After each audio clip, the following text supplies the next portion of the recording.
என்னாச்சு? Gas leak ஆகுது கூட தெரியலையா உனக்கு? நீ பாட்டுக்கு ஸ்டவ் பத்த வைக்கிற, சின்னதா நெருப்பு பட்டாலும் கிச்சனே பத்திட்டு எரிஞ்சிருக்கும். இனிமே இந்த மாதிரி கேஸ் ஸ்மெல் வந்துச்சுன்னா கொஞ்சம் செக் பண்ணு.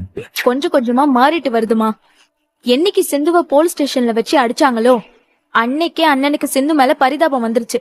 பரிதாபம் பாசமா மாறுறதுக்குள்ள அந்த சிந்துவ வீட்டை விட்டு அடிச்சு துரத்தணுமா? இனிமேலாவது கொஞ்சம் கவனமா இருக்கு. நான் பாட்டுக்கு தெரியாம அடுப்ப பத்த வைக்க பாத்திருக்கேன்.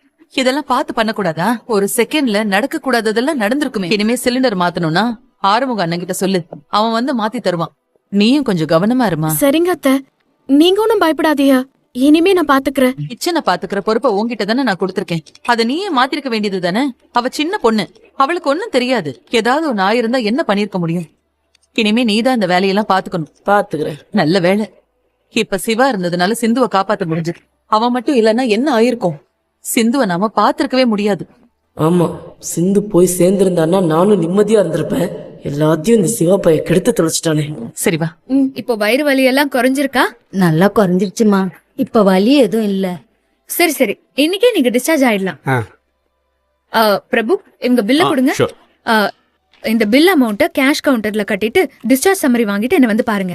என்னம்மா இதுல 80,000 பில்லு போட்டிருக்கு? சிவா டாக்டர் இலவசமா ஆபரேஷன் பண்றேன்னு சொன்னதுனால தானம்மா இங்க வந்தேன். பாட்டி, இது தனியார் ஹாஸ்பிட்டல், இங்க எப்படி இலவச ஆபரேஷன் பண்ணுவாங்க? யார கேட்டு அன்னைக்கு நீ ஆஸ்பத்திரிக்கு போய் சிவாவுக்கு சாப்பாடு கொடுத்த? என் புருஷனுக்கு சாப்பாடு எடுத்துட்டு போய் கொடுக்க நான் யார்கிட்ட கேட்கணும்? என்னது புருஷனா? புருஷன் கிருஷ்ணனா செவில திருப்பிடுவேன். என்னடி நினைச்சுக்கிட்டு இருக்க? கொஞ்சம் விட்டு அப்படியே தலை மேலே ஏறி உட்காந்துருவ போல இருக்கு.